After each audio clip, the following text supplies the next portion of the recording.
فقال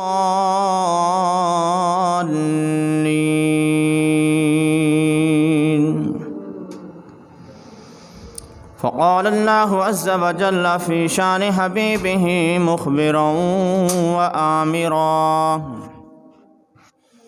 إن الله وملائكته يصلون على النبي يا أيها الذين آمنوا صلوا عليه وسلموا تسليما اللهم صل على سيدنا ومولانا محمد وعلى آل سيدنا ومولانا محمد وبارك وسلم صلوا عليه سب سے اولا و اعلیٰ ہمارا نبی، سب سے بالا و اعلیٰ ہمارا نبی،